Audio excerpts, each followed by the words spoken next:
نے فرمایا کہ اللہ کے نبی صلی اللہ علیہ وسلم آپ مجھے اپنی جان سے بھی زیادہ محبوب ہیں. دنیا کی ساری چیز تو ہے ہی ہے، مجھے اپنی جان سے علاوہ، جان کے علاوہ باقی ساری چیزوں سے آپ مجھے زیادہ محبوب ہیں. یعنی سب سے پیاری چیز جو ہے میری جان ہے، اس کے بعد پھر آپ. اللہ کے نبی نے فرمایا عمر تم کیا کہتے ہو؟ اگر یہ بات ہے کہ تمہاری جان سے زیادہ میں تمہارے نزدیک محبوب نہیں ہوں تو تم ابھی کامل اور مکمل ایمان والے نہیں ہوئے. اس سے کہا جا رہا ہے حضرت عمر جیسے جلیل القدر صحابی، اس کو بارے میں اللہ کے نبی نے خود ہی فرمایا تھا کہ میرے بعد اگر کوئی نبی ہوتی تو حضرت عمر ہوتے. ایک چیز کے علاوہ ساری چیزوں کی نفی کر دی، میری جان کے علاوہ آپ ہر چیز سے محبوب ہیں. تو اللہ کے نبی نے فرمایا کہ ابھی آپ کامل ایمان والے نہیں ہوئی ہیں. جب تک آپ کی جان سے زیادہ بھی میری محبت آپ کے دل میں نہ ہو، اس وقت تک کوئی کامل اور مکمل ایمان والا نہیں ہو سکتا. آج ہم کتنی محبت کرتے ہیں. یہ مضمون جو میں نے چھیڑا ہے، شروع کیا، بہت اہم مضمون، ایک بہت اہم مہینہ آنے والا ہے.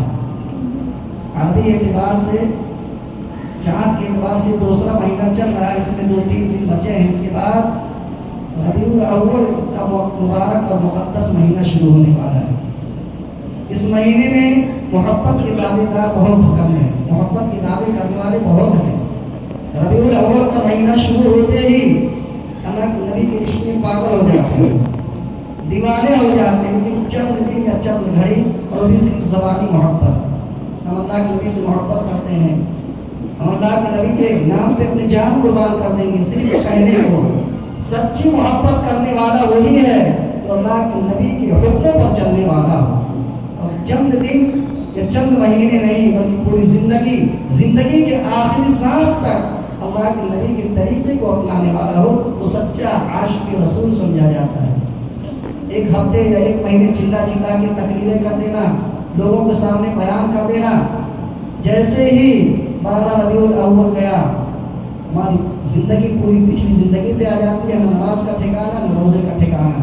سنت کہاں جا رہی ہے؟ سنتوں کے پابند اس دنیا کے اندر شاید کوئی آج ہو. وہ جماعت چلی گئی جنہوں نے اللہ کے نبی سے سچی محبت کی تھی، اللہ کے نبی کے اوپر اپنی جان کو قربان کرنے کے لیے تیار تھے. وہ جماعت چلی گئی، وہ تھی حضرات صحابہ کرام کی جماعت. آج تو ہم سب اپنی زبان سے جھوٹے دعوے کرتے ہیں. میں کہتا ہوں کہ اگر ہمیں اللہ کے نبی سے محبت ہے، ہم آپ چھوڑو دور کی بات، اگر کوئی غیر آدمی ہم سے پوچھے آپ کو اللہ کے نبی سے محبت ہے تو آپ کے اوپر کون سی ایسی علامت ہے، کیا چیز ہے جس سے یہ پتہ لگایا جائے کہ آپ کو اللہ کے نبی سے محبت ہے؟ ہمارے اخلاق بگڑے، ہمارے کردار بگڑ گئے، ہمارا اوڑھنا بچھونا، کھانا پینا سب کچھ غیروں کے طریقے پہ آ گیا ہے. اور یہ کام صرف ہم اس لیے کرتے ہیں کہ غیر لوگ ہم سے خوش ہو جائیں، پھر بھی ہم سے خوش نہیں ہوتے ہیں. اس لیے کہ ہم نے اللہ کو ناراض کرنے کے لیے غیروں کو خوش کرنے کا، غیروں کا طریقہ اختیار کیا ہے. وہ جماعت حضرات صحابہ کی جماعت تھی. میں چند واقعات حضرات کے سامنے عرض کرتا ہوں کہ حضرات صحابہ کو کتنی محبت تھی. ہم بھی اللہ کے نبی کے نام لینے والے ہیں، ہمارے اندر بھی محبت کا جذبہ نہیں بلکہ محبت کا عمل ہونا چاہیے. ہم اپنے ظاہر اور باطن سے ظاہر کریں کہ ہم اللہ کے نبی سے محبت ہے. لوگ ہمارے چہروں کو اگر دیکھیں تو پتہ پا جائیں کہ اللہ کے نبی کا دیوانہ ہے. ہمارے لباس کو اگر دیکھیں تو لوگوں کو پتہ چل جائے کہ اللہ کے نبی کی سنتوں کو اپنانا والا ہے. لیکن ہمارے اندر کوئی طریقہ نہیں ہے. جنگ احد کے موقع پر حضرت انس بن نضر رضی اللہ تعالی عنہ کافروں کے مقابلے میں جنگ کر رہے ہیں. لڑتے لڑتے بہت دور چلے گئے اور نہ جانے کتنے لوگوں کو موت کے گھاٹ اتار بھی دیا. کچھ دور جانے کے بعد یا کچھ دیر کے بعد ان کو پتہ چلا کہ مسلمان بہت پریشان نظر آتے ہیں، بے چین نظر آتے ہیں. کہ جنگ ہو رہی ہے، مسلمانوں کی جیت ہو رہی ہے، لیکن ان کو ایسا لگا کہ مسلمان پریشان کیوں ہیں. مسلمانوں کے جب چہرے دکھتے تھے اس جنگ کے اندر تو ان کے چہروں پر بے چینی نظر آتی تھی. حضرت انس بن نضر رضی اللہ تعالی عنہ نے پوچھا کیا بات ہے، کیوں مسلمانوں کے چہروں پر بے چینی چھائی ہوئی ہے؟ لوگوں نے کہا کہ جس کے لیے ہم لڑ رہے تھے، جس کے حکم پر ہم جنگ کر رہے تھے، وہ تو اس جنگ کے اندر شہید ہو گئے۔ یعنی نعوذ باللہ یہ غلط خبر پھیلائی گئی کہ آپ صلی اللہ علیہ وسلم کو شہید کر دیا گیا، غلط خبر۔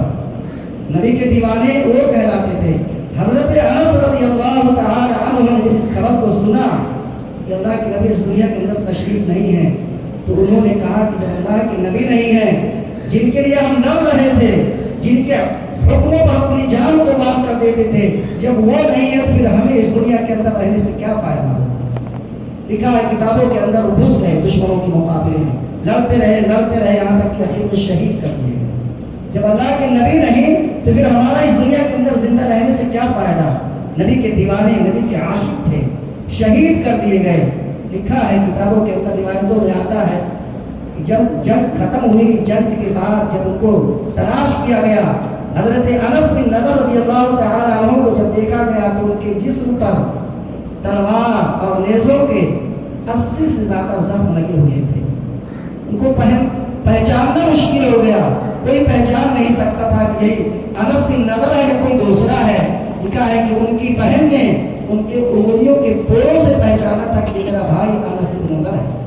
یہ تھے نبی کے دیوانے، صرف کہتے نہیں تھے بلکہ کرتے تھے۔ ہر موقع پر، ہر وقت نبی کی آواز پر جان دینے کے لیے قربان تھے۔ ایسے ایک نہیں، تمام صحابہ کرام کی زندگی کو اٹھا کر کے دیکھ لو۔ صلح حدیبیہ کے موقع پر حضرت عثمان غنی رضی اللہ تعالی عنہ کو اللہ کے نبی صلی اللہ علیہ وسلم نے مکہ مکرمہ بھیجا کہ جاؤ اور وہاں کے سرداروں سے کوئی بات چیت کرو صلح کے بارے میں یا جنگ کے بارے میں۔ حضرت عثمان غنی رضی اللہ تعالی عنہ مکہ مکرمہ پہنچتے ہیں اور اپنے چچا کے گھر آرام کرتے ہیں۔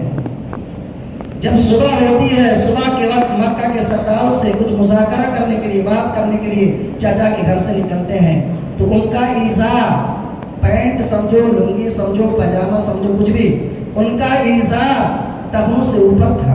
اور یہی میرے اور آپ کے نبی کی تعلیم ہے کہ ہم لنگی پہنے، پینٹ پہنے، پاجامہ پہنے، کچھ بھی پہنے، اس کو ٹخنوں سے اوپر ہونا چاہیے۔ جو آدمی ان چیزوں کو ٹخنوں سے نیچے رکھتا ہے حرام ہے۔ حدیث پاک میں فرمایا گیا ما اسفل من الکعبین من الازار فی النار، ٹخنوں کا وہ حصہ جو لنگی یا ازار کے نیچے رہتا ہے، کل قیامت کے دن اللہ اس کو جہنم میں جلائے گا۔ بہرحال حضرت عثمان غنی رضی اللہ تعالی عنہ اپنے چچا کے گھر سے نکلے تو ان کا ازار ٹخنوں کے اوپر تھا اور ان کو بڑے بڑے سرداروں سے بات کرنا تھا۔ ان کے چچا زاد بھائی بھی ان کے ساتھ تھے۔ جب حضرت عثمان غنی رضی اللہ تعالی عنہ کو دیکھا کہ ان کا ازار تو اوپر ہے، اور اس وقت زمانے جہالت میں ازار کا ٹخنوں سے نیچے رکھنا یہ بڑاپن کی علامت ہوتی تھی۔ یعنی جو آدمی جتنا بڑا ہوتا تھا، جتنا معزز ہوتا تھا، محترم ہوتا تھا، ان کی نگاہ میں سمجھا جاتا تھا، اس کا ازار اتنے ہی نیچے ہوتا تھا۔ تو حضرت عثمان غنی رضی اللہ تعالی عنہ کے بھائی نے کہا بھائی آپ مکہ کے بڑے بڑے سرداروں سے بات کرنے جا رہے ہیں، مجلس لگے گی، اس میں بڑے بڑے لوگ آئیں گے، آپ اگر اس طرح جاؤ گے نا تو آپ کی کوئی عزت نہیں رہے گی ان کی نگاہ میں۔ عزت والا وہی سمجھا جاتا ہے جن کا ٹخنا ڈھکا ہوا ہے، جن کا پاجامہ جتنا زیادہ نیچے رہے وہی عزت والا سمجھا جاتا ہے۔ آپ کی تو لوگ بے عزتی کرے گا، آپ کا مذاق اڑائیں گے۔ حضرت عثمان غنی رضی اللہ تعالی عنہ نے کیا کہا؟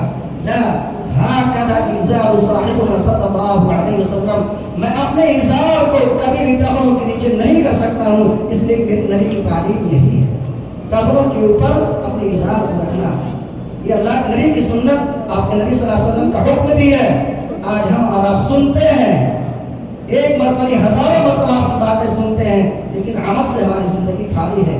حضرت حذیفہ بن یمان رضی اللہ تعالی عنہ جو فاتح ایران کہلاتے ہیں، انہوں نے ایران کو فتح کیا تھا، کسرا کی سپر پاور طاقت مانی جاتی تھی، ان کو بھی ایران کے بادشاہ سے کچھ بات کرنی تھی، کچھ مذاکرہ کرنا تھا۔ ایران پہنچتے ہیں تو ایران کا بادشاہ ان کی مہمان نوازی کے لیے سب سے پہلے کھانا پیش کرتا ہے کہ آپ ہمارے مہمان ہیں، آپ ہمارے یہاں آئے ہیں، جو کچھ بات کرنا ہے بعد میں کریں گے، پہلے آپ کھانا تناول فرمائیں۔ آج بھی اہل عرب کے یہاں مہمان نوازی بہت زبردست ہوتی ہے، آج بھی وہ ماحول باقی ہے۔ خاص کر کے میں نے اپنی آنکھوں سے دیکھا، مکے کے اندر بھی ہوتی ہے لیکن مدینے کے اندر مہمان نوازی کا کیا پوچھنا ہے۔ آج بھی مدینے کے اندر یہ نہیں دیکھا جاتا ہے کہاں کا ہے، ہمارے دسترخوان پہ آ گیا، جو ہم کھائیں گے وہی اس کو کھلائیں گے۔ میں نے اپنی آنکھوں سے دیکھا کہ ہاتھ پکڑ پکڑ کے لوگ اپنے ساتھ رکھتے ہیں۔ ہم لوگ رمضان میں صرف افطاری کراتے ہیں، افطاری کا اہتمام رمضان میں کراتے ہیں۔ آپ جا کے دیکھیے مدینہ منورہ کے اندر سال کا 12 مہینہ افطاری کا انتظام ہوتا ہے، ایک دو دن نہیں، سال کے 12 مہینے روزانہ افطاری کا اہتمام کیا جاتا ہے، اور لوگوں کو پکڑ پکڑ کے، چاہے آپ روزہ ہو نہ ہو، لیکن سب کو پکڑ پکڑ کے افطاری کرواتے ہیں۔ آپ بھی یہ ماحول باقی ہے۔ تو حضرت حذیفہ ابن الیمان کو کسرا کے شاہ بادشاہ نے کھانا پیش کیا کہ آپ کھانا کھائیے۔ حضرت حذیفہ ابن الیمان رضی اللہ تعالی عنہ کھانا تناول فرما رہے تھے، کوئی لقمہ زمین پہ گر گیا ہاتھ سے، ہوتا ہے کبھی کبھار۔ میرے نبی کی تعلیم تو یہ ہے، اور انہوں نے اپنی نبی کی تعلیم پہ عمل نہیں کیا۔ جب لقمہ گر جائے، دسترخوان اس لیے کہا گیا بچھا کے کھائے، اگر کوئی لقمہ گر جائے تو اس کو اٹھا کے فوراً کھا لینا چاہیے، اس لیے کہ یہ اللہ کی نعمت ہے۔ اگر ہم اس کو نہیں کھائیں گے، نہیں اٹھائیں گے، تو گویا کہ اللہ کی نعمت کی ناقدری کرتے ہیں۔ حضرت حذیفہ ابن الیمان رضی اللہ تعالی عنہ لقمہ اٹھا کے کھانے جا رہے تھے، بازو میں ایک دوسرے صاحب تھے، انہوں نے ہاتھ پہ ہاتھ مارا کہ کیا کرنے جا رہے ہیں، کس کے سامنے بیٹھے ہو؟ دنیا کی سب سے بڑی سپر پاور طاقت مانی جاتی ہے، شاہی محل میں آپ بیٹھے ہیں، آپ کیا کرنے جا رہے ہیں؟ اگر آپ لقمہ اٹھا کے کھا لو گے تو آپ لوگ آپ ذلیل سمجھیں گے آپ کو۔ حضرت حذیفہ ابن الیمان رضی اللہ تعالی عنہ نے جو بات کہی، میرے دوستو، سونے کے پانی سے لکھنے کے قابل ہے۔ ہم بھی نام لینے والے ہیں، ہم کتنی سنتوں کو زندہ کرتے ہیں۔ انہوں نے کہا، حضرت حذیفہ ابن الیمان رضی اللہ تعالی عنہ نے بڑے بڑے بادشاہوں کے سامنے کہا، اَأَتْرُكُ سُنَّتِ هَؤُلَاءِ الْحُمَقَاءِ، کیا ان بیوقوفوں کی وجہ سے، ان احمقوں کی وجہ سے میں اپنے نبی کی سنت کو چھوڑ دوں؟ ایسا ہو ہی نہیں سکتا۔ یہ لوگ مجھے اچھا سمجھیں نہ سمجھیں، مجھے عزت دیں نہ دیں، لیکن اللہ کے نبی کی سنت کو نہیں چھوڑ سکتا ہوں۔ آج ہم اگر کسی بڑے آدمی کے سامنے کھانا کھاتے ہیں، اگر کوئی لقمہ گر جائے تو اس کو بہت بڑا عیب سمجھیں گے۔ میرے دوستو، اگر دسترخوان بچھا کے کھاتے ہیں، کھانا چاہیے، دسترخوان بچھا کے ہی کھانا چاہیے۔ اگر اس پہ کوئی لقمہ گر جائے تو اس کو اٹھانے کی فضیلت اگر آپ کو معلوم ہو جائے نا، تو شاید آپ دسترخوان کا زمین پہ بھی گر جائے تو اس کو اٹھا کے کھا لو گے۔ اس کے بہت سارے فوائد ہیں۔ سب سے بڑا فائدہ یہ ہوتا ہے لکھا کتابوں کے اندر کہ اگر دسترخوان پر گرا ہوا لقمہ اگر کوئی کھا لے تو اللہ اس کی رزق میں برکت دیتے ہیں، اور اس سے بڑی بات فرمائی کہ اللہ اس کو نیک صالح اولاد عطا فرماتے ہیں۔ وہ گرا ہوا لقمہ کھانے سے اللہ اس کو نیک صالح اولاد عطا فرماتے ہیں۔ میرے دوستو بزرگوں، ہماری زندگی، میں نے کہا کہ ہماری زندگی اللہ کے نبی صلی اللہ علیہ وسلم کی زندگی ہونی چاہیے۔ اللہ نے بہت بڑا احسان فرمایا ہم پر اور آپ پر کہ ایسے نبی کا امتی بنایا ہے کہ جس نبی کا امتی بننے کے لیے حضرت انبیاء نے بھی دعائیں کی تھی، لیکن میرے دوستوں کوئی قدر نہیں ہے۔ سنتوں کا آج ہم ایسا مذاق اڑاتے ہیں، سنتوں کو اپنی زندگیوں سے ایسا نکال دیے ہیں، ایسا لگتا ہے کوئی زائد چیز تھی، کوئی ضروری نہیں ہے، اور ہم کہہ بھی دیتے ہیں کہ سنت تو ہے۔ یہ صرف اور صرف اسلام کے دشمنوں کو، مسلمانوں کے دشمنوں کو خوش کرنے کے لیے ہم کام کرتے ہیں۔ سنت کے خلاف ہمارا ہر کام ہوتا ہے تاکہ غیر ہم کو خوش نہ کہیں، غیر لوگ ہم سے خوش ہو جائیں، پھر بھی وہ ہم سے ناراضی رہتے ہیں، یہاں تک کہ ہمارے ایمان کو گرا کر ڈالنے کی کوشش کرتے ہیں۔ اللہ کو راضی کرنے کے لیے کرے، اللہ واسطے کرے، پوری دنیا ہماری عزت کرے کہ ہمارے قدموں میں آ جائے گی۔ آج کی اس مقدس اور عظیم محفل کے اندر میرے دوست میرا اصل موضوع تھا کہ آپ صلی اللہ علیہ وسلم کی ولادت سے لے کر وفات تک کی زندگی پر کچھ روشنی ڈالوں۔ آپ کے پیدا ہونے سے لے کر کے آپ کے آخری سانس تک اس بیچ کی جو زندگی ہوئی، آپ کی کتنی سارا زندگی 63 سال آپ صلی اللہ علیہ وسلم اس دنیا کے اندر ہے، اس کے اوپر کچھ روشنی ڈالی جائے۔ میرے دوستوں اور بزرگوں، سیرت کے موضوع پر یا سیرت کے عنوان پر جو تقریریں ہوتی ہیں، جو تقریریں کہی جاتی ہیں، بیانات ہوتے ہیں، اس کا اصل مقصد یہی ہوتا ہے کہ ہمارے دل کے اندر اللہ کے نبی صلی اللہ علیہ وسلم کی سچی اور کامل محبت آ جائے۔ ہم نے کہہ دیا، آپ نے سن لیا، بات ختم ہو گئی، مجلس ختم ہو گئی، آپ نے دامن جھاڑ دیا، جو کچھ سنا تھا انہیں چھوڑ دیا، ایسا نہیں ہونا چاہیے۔ ادھر سے سنا ادھر نکال دیا، بلکہ ہم لوگ اپنی اپنی نیتوں کو صحیح کر لیں۔ جو کچھ کہا جائے گا، جو کچھ سنا جائے گا، انشاءاللہ اس پر عمل کریں گے، اور آج ہی سے ہم عمل کرنا شروع کر دیں گے۔ اللہ کرے کہ یہ بات اور اس کہنے سننے کا مقصد کہنے والے کو بھی حاصل ہو جائے اور ہم سننے والوں کو بھی حاصل ہو جائے۔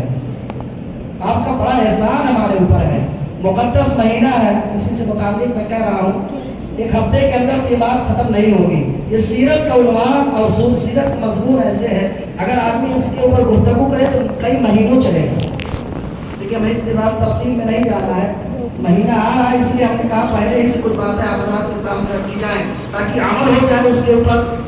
میرے دوستوں اور بزرگوں، اگر ہم کو اور آپ کو سیرت کی کتابوں سے کچھ محبت ہوگی، تعلق ہوگا، اگر ہم پڑھتے ہوں گے تو کوئی بھی کتاب، سیرت کی کتاب اگر ہم پڑھتے ہیں یا اگر پڑھنے کی توفیق نہیں ہوتی ہے تو کبھی ہم نے سنا ہوگا، ایک لفظ بولا جاتا ہے زمانے جاہلیت۔ لوگوں پڑھے ہوں گے، نہیں پڑھے ہیں تو سنے ہوں گے۔ زمانے جاہلیت، جہالت کا زمانہ، لا علمی کا زمانہ، یعنی انسان ہونے کے باوجود انسانیت نہیں، درندگی ہوتی تھی۔ یہ کون سا زمانہ تھا؟ زمانے جہالت کس دور کو کہا جاتا ہے، کس زمانے کو کہا جاتا ہے؟ آپ صلی اللہ علیہ وسلم کی بعثت اور نبوت سے پہلے کا جو زمانہ تھا، ابھی آپ دنیا کے اندر تشریف نہیں لائے، اس سے پہلے کا جو دور تھا، اس سے پہلے کا جو وقت تھا، اسی کو زمانے جہالت کہا جاتا تھا، اور حقیقت میں جہالت تھی۔ میں نے کہا نا، انسان کی شکل میں انسان نہیں بلکہ درندے ہوا کرتے تھے۔ وہ کیا جانے ماں کیا چیز ہے، بہن کیا چیز ہے، بیوی کیا چیز ہے، بھائی کیا چیز ہے، لگتا تو تھا کہ یہ انسان ہے، لیکن انسان نہیں بلکہ درندے نظر آتے تھے۔ جہالت کون کون کر ان کے اندر بھری تھی۔ آپ صلی اللہ علیہ وسلم کے آنے سے پہلے اہل عرب کا یہی حال تھا۔ 6 صدی عیسوی میرے اور آپ کے آقا جناب محمد رسول اللہ صلی اللہ علیہ وسلم کی ولادت کی صدی ہے۔ 36 صدی عیسوی میں میرے اور آپ کے نبی اس دنیا کے اندر تشریف لائے۔ اس سے پہلے یقیناً یہ جہالت کے عروج اور غلبے کی صدی تھی۔ آپ کی دنیا میں آنے سے پہلے دنیا کے بڑے بڑے مذہب ناکام ہو جاتے تھے، اور ان مذہبوں کے اندر ایسی تحریف اور ترمیم لوگ کر دیتے تھے کہ اصل شکل کا پہچاننا ہی مشکل ہو جاتا تھا کہ دین ہے یا کچھ اور ہے، جب تک آپ دنیا میں تشریف نہیں لائے تھے۔ یہی عالم تھا۔ یہاں تک کتابوں کے اندر لکھا ہے 6 صدی سے پہلے جو انبیاء کرام علیہم الصلوۃ والسلام دنیا کے اندر تشریف لائے اور جو دین لے کر کے آئے تھے، اگر اس وقت وہ اپنے دین کے اوپر باقی رہتے تو وہ بھی نہیں پہچان سکتے تھے کہ میرا لایا ہی دین ہے یا کوئی اور دین ہے، اور کبھی بھی اس بات کو نہیں مانتے کہ میرا دین ہے۔ میں چند مثال دیتا ہوں آپ حضرات کے سامنے، جیسے یہودیت، یہ کیا ہے؟ موسیٰ علیہ السلام کے ماننے والے تھے کچھ لوگ، بعد میں ایسا ہوا یہ چند بیجا رسموں کا نام بن گیا، اور وہ بھی یہودیت خاص نسل کا مذہب ہے، جیسے ہمارا اور آج کا مذہب ایسے نہیں تھا، خاص نسل کے لوگوں کے لیے یہودیت تھی، اور انہی لوگوں کو صرف یہودی بننے کی دعوت دی جاتی تھی، باقی اس کے علاوہ کسی کو نہیں کہا جاتا تھا کہ آپ یہودی بن جاؤ۔ نصرانیت ایسے ہی تھی، نصرانیت میں تثلیث کا عقیدہ داخل ہوا، تین خدا مانتے تھے، گویا کہ وہ بھی بت پرستی میں مبتلا ہو گئے۔ اور ایک مذہب بدھ ہوتا تھا جو ہندوستان اور وسط ایشیا میں پایا جاتا، وہ بھی بت پرستی کا شکار ہو گیا۔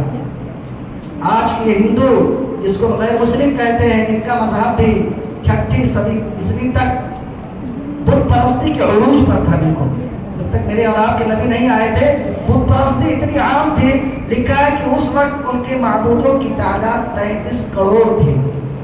جب تک میرے نبی اس دنیا کے اندر نہیں آئے تھے، ان ہندوؤں کے پجاری، ہندوؤں کے پوجنے والے، اور ہندو اپنا خدا جو بنائے تھے 33 کروڑ لوگوں کو اپنا معبود بنا کے رکھے تھے۔ یہ ہمارے معبود ہیں۔ ہر چیز کا معبود الگ الگ ہوتا تھا۔ اہل عرب کا حال کیا تھا جب تک آپ دنیا میں تشریف نہیں لائے تھے؟ اہل عرب وہ خانہ کعبہ جس کو حضرت ابراہیم علیہ السلام اور ان کے لفظ جگر حضرت اسماعیل علیہ السلام نے اپنے ہاتھوں سے بنایا. آدم علیہ السلام کے بعد یہی لوگ تعمیر کیے. اب تعمیر اس لیے کی گئی تھی کہ اللہ کی عبادت کی جائے. اس خانہ کعبہ کے اندر اور اس کے سین میں 360 بت رکھے ہوئے تھے. ہر بت ہر دن نیا نیا بت. آپ کا خدا الگ، کل کا خدا الگ، پانی سے برسانے والا الگ، بیٹی بیٹا دینے والا الگ. 360 دن میں 360 معمول ہوتے تھے ان کے. گویا کہ اہل عرب کے اخلاق و کردار بگڑ چکے تھے، شراب اور جوئے کے عادی ہو چکے تھے، لڑکیوں کو زندہ دفن کر دیتے تھے، راستہ چلنے والوں کو لوٹ لیتے تھے. جہالت کا عالم یہ تھا. نیک آدمی کو تحقیق کر دیتے تھے. وہ کیا جانے انسان کیا ہے، انسانیت کیا ہے. عورتوں کی کوئی عزت نہیں ہوتی تھی اس دور میں.